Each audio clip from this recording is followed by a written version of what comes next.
नमस्कार दोस्तों, किस्से कहानियां में आपका एक बार फिर स्वागत है। प्रस्तुत है रस्किन बॉन्ड द्वारा लिखी कहानी सेवॉय के भूत। सेवॉय होटल के बार के ऊपर लगी घड़ी की सुई 8:20 पर स्थिर है और वो इस हालत में पिछले 50 सालों से है जब हिरोशिमा में एटम बम गिराया गया था। ये सब कुछ मुझे नंदू ने बताया था और उस पर भरोसा नहीं करने की मेरे पास कोई वजह नहीं थी। उसके कई ऐसे ही विचित्र किस्म की बातें आश्चर्यजनक तौर पर सच साबित होती थीं। मसूरी के इस होटल से जुड़ी कोई भी बात अक्सर असंभव सी हुआ करती थी, चाहे उसके समर्थन में सबूत ही क्यों न रख दिए गए हों।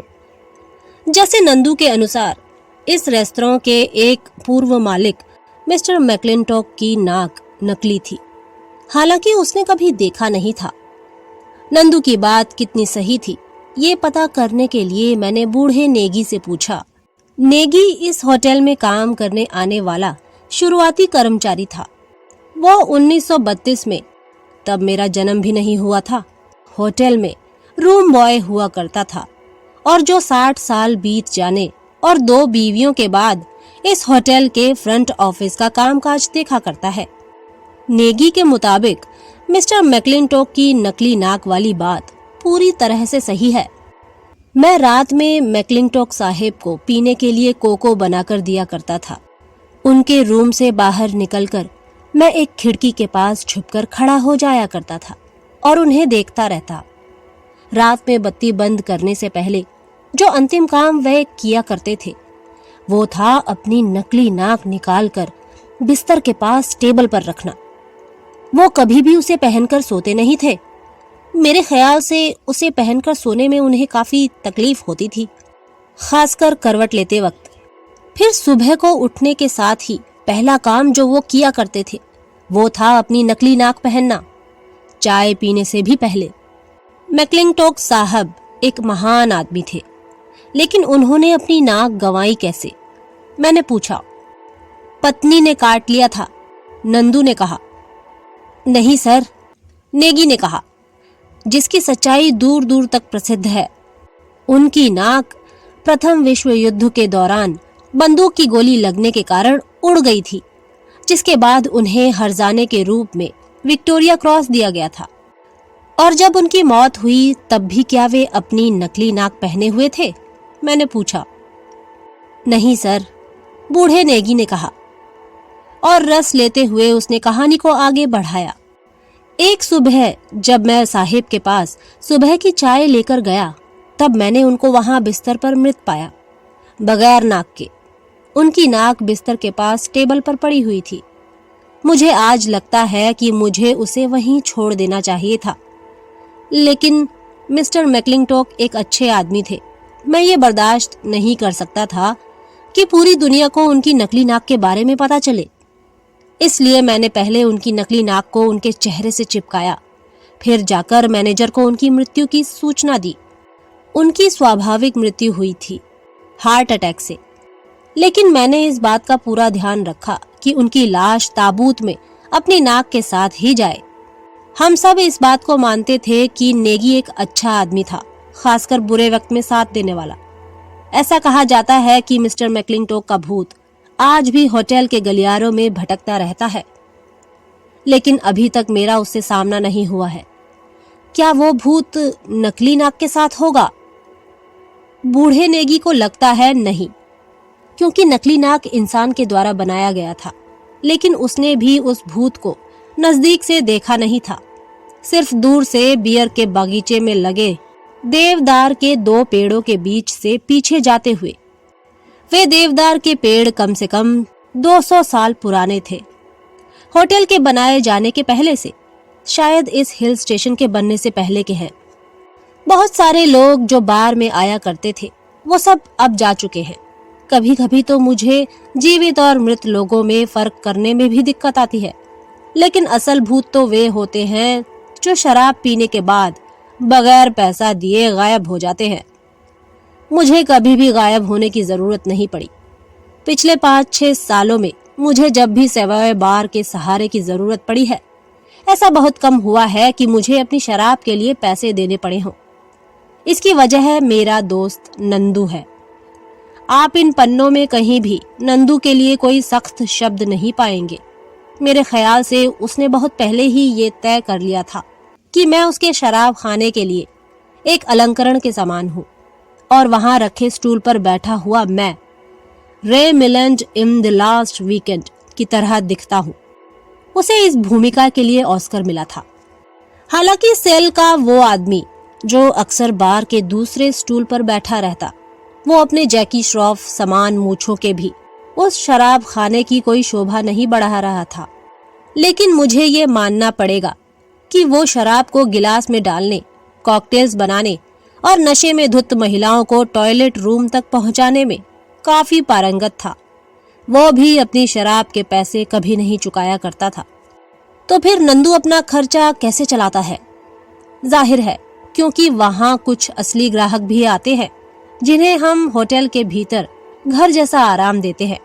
हम उनके साथ गप्पे मारते हैं और उन्हें रॉयल सैल्यूट या फ्रांसीसी शराब बोजोले पीने के लिए प्रेरित करते हैं। मैं इस रेस्तरां का इतिहास किसी को भी मुंह ज़बानी सुना सकता हूँ जो सुनना चाहता हो।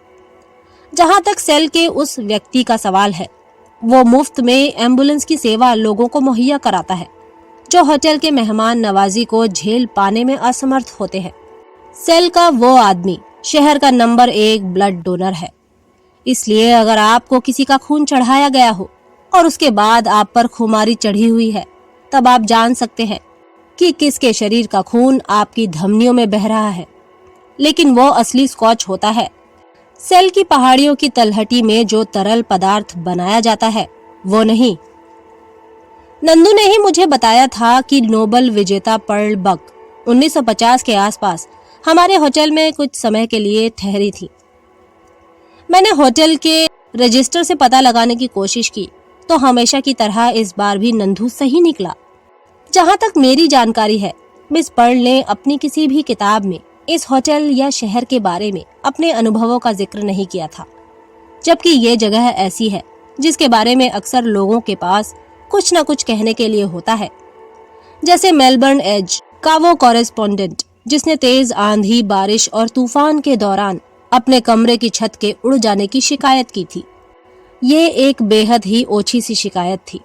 उसे शांत करते हुए नंदू ने कहा, सर, आपको दिल्ली में सिर्फ एक 5 सितारा कमरा मिल सकता है, लेकिन यहाँ अपने रूम से आप आसमान में निकले सभी सितारों को देख सकते हैं। और सच में बादलों के छटने के बाद वो ऐसा देख पाया। इन पहाड़ियों के आसपास अक्सर तेज हवाएं चलती हैं और चक्रवाती तूफान के दौरान हमारे यहाँ की लहरदार लोहे की छतें अक्सर उड़ जाया करती हैं।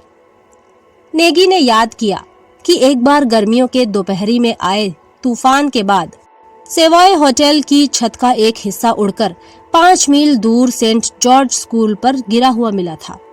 यहाँ से वहां तक हवा में उड़ने के दौरान छत के उस हिस्से की चपेट में सुबह सुबह कसरत करने वाला एक व्यक्ति भी आ गया था, जिसका सिर उसके धड़ से अलग हो गया था। अगर यह कहानी मुझे किसी और ने सुनाया होता तो मैं हरगिज यकीन नहीं करता, लेकिन नेगी के शब्द बिल्कुल असली होते हैं, जैसे Johnny walker blue label pack का एक घूंट। और ये रही एक तुकबंदी जो मैंने नंदू और सेल के उस आदमी के लिए लिखी है। बहुत समय पहले एक युवा व्यक्ति हर चीज फिक्स कर दिया करता था। ऐसा करने के लिए उसे सिर्फ 5 या 6 मिनट लगते। उसकी मूर्ति मिली है सेवॉय की पवित्र जमीन पर। उसके बगल में नंदू भी मिला है, पूरी तरह से ट्रांसफिक्स्ड। पिछले कुछ समय से नंदू के मन में ये भावना आ रही है, या फिर कहें कि उसका सपना है। अगर आपको पसंद हो तो वो सेवॉय बार का नाम द राइटर्स बार रख दे, लेकिन वैसा करने के लिए तुम्हें यहाँ कुछ लेखकों को लाना होगा, है कि नहीं? मैंने कहा, ठीक है, पर तुम भी तो एक राइटर हो कि नहीं? क्या तुम्हारे और लेखक दोस्त नहीं है? बहुत मुश्किल से एक आध, और जिनको मैं जानता हूँ वे सब के सब चाय के शौकीन हैं।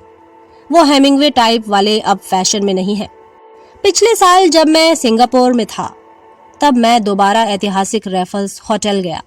नंदू ने कहा, वो होटल उतना ही पुराना है जितना सेवॉय।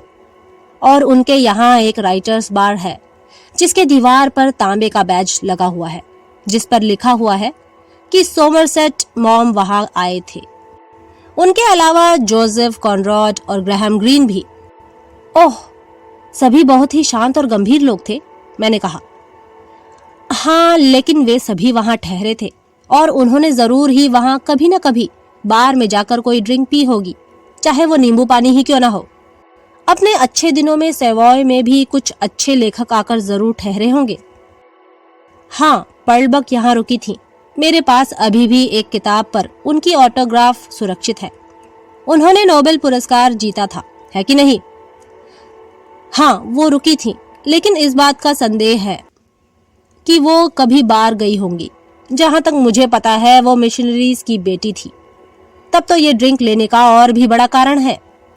वजह चाहे जो हो, लेकिन वे यहाँ बीच बीच आती जरूर होंगी। हम उनका नाम एक पीतल की पट्टी पर लिखकर यहाँ दीवारों पर लगाएंगे। ठीक है, हम पर्लबक का नाम यहाँ लिखेंगे। रुडयार्ड किपलिंग के बारे में तुम्हारा क्या ख्याल है? वो भी यहाँ जरूर ठहरे होंगे। मेरे प्यारे दोस्त, मैंने कहा, यह होटल 1905 में खुला था और तब तक किपलिंग भारत छोड़कर जा चुके थे, कभी ना लौट कर आने के लिए। तुम मेरी मदद नहीं कर रहे हो, नंदू ने कहा। जॉन मास्टर्स के बारे में तुम्हारा क्या ख्याल है? मुमकिन है, मैंने कहा। उन्होंने देहरादून के गुरखा रेजिमेंट में काम किया था। वे जरूर यहाँ पहाड़ियों में आया करते होंगे और मुमकिन है कभी कभी यहाँ ड्रिंक के लिए आए हों। यहाँ या फिर चार्लेविले में। चार्लेविले को भूल जाओ, वो काफी पहले जलकर राख हो चुका है। हम जॉन मास्टर्स के नाम की भी एक पट्टी यहाँ लगाएंगे। इस तरह से हमें 2 लेखकों के नाम मिल गए। तो फिर हम होटल के पुराने बही खाते क्यों नहीं जांचते हैं? मैंने पूछा। वो पुराना मैनेजर उसे अपने साथ ले गया, नंदू ने अफसोस से कहा। शायद वो पर्लबक का ऑटोग्राफ चाहता था। वो कौन सा शख्स था जिसने विच्छेद घंटी के बारे में लिखा था? तुम्हें पता है ना, वो घंटी जो हर दिन सुबह 4 बजे बजाई जाती थी ताकि लोग अपने अपने कमरे में लौट जाएं। मैंने उस घंटी के बारे में सुना है, मैंने कहा, लेकिन मैं उसके लेखक का नाम नहीं जानता। Somerset mom? मुझे नहीं लगता कि वो कभी मसूरी आए थे। वो कोई यात्रा वृतांत लिखने वाला लेखक था।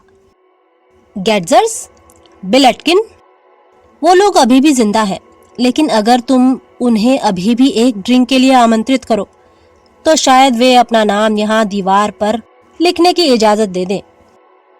तुम्हारे कहने का मतलब एक मुफ्त की ड्रिंक से है? नंदू इससे बहुत खुश नहीं था, जाहिर है।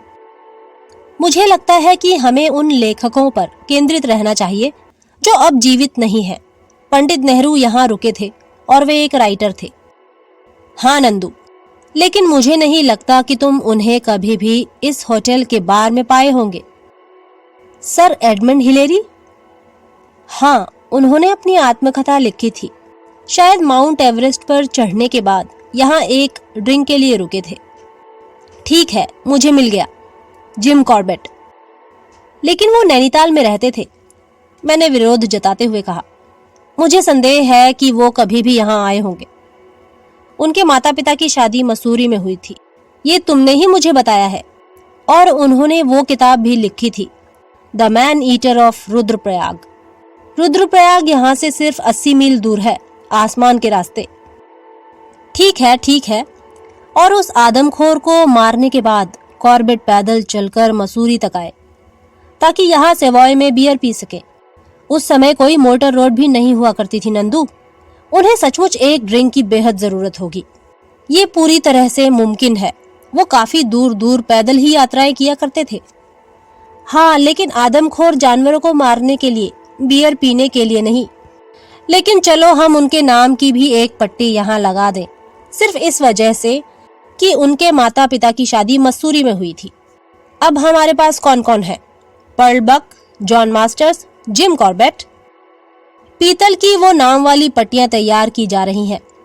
राइटर्स बार का उद्घाटन वसंत में किया जाएगा। अगर कोई पाठक किसी उपयुक्त उम्मीदवार का नाम यहाँ शामिल करने के लिए लेकर आता है तो उसे एक मुफ्त ड्रिंक दी जाएगी। अगले ही दिन शाम को जब मैं बार में बैठकर अपनी तीसरी विस्की का ग्लास खाली कर रहा था तब रुडयार्ड किपलिंग की शक्ल का एक व्यक्ति वहां आया। वो बार तक चलकर गया और बारटेंडर से उसने पूछा, क्या तुम लोग आत्माओं को भी शराब पिलाते हो?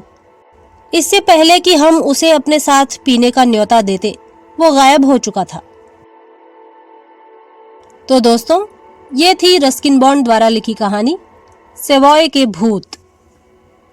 अगली बार फिर एक नई कहानी के साथ आपसे मुलाकात होगी। तब तक के लिए नमस्कार।